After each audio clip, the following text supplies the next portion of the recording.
সবার সাথে মরণের পরে আপনার দেখা হবে একবার, কিন্তু একজনের সাথে আর কোনো দিন আপনার সাক্ষাৎ হবে না, দেখাও হবে না, সেটা আপনার বোন। আমি আয়াতের তাফসীর পড়তে গিয়ে দেখেছি বোনের সাথে যেহেতু কোনোদিন আর দেখা হবে না, এজন্য আমরা যারা জ্ঞানী মানুষ আছি দুনিয়ায় যাদের বোন আছে বোনের হক ফাঁকি দেবেন না।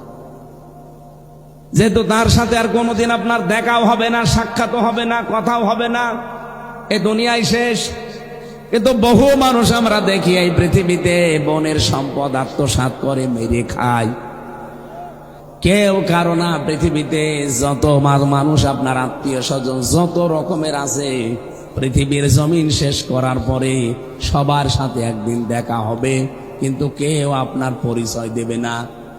প্রথমে আমি পেয়েছি ভাইয়ের নাম, মায়ের নাম, বাবার নাম, স্ত্রীর নাম, সন্তানের নাম, বন্ধুর নাম, এরপরে নেতা যারা নেত্রী আছে এদের নাম।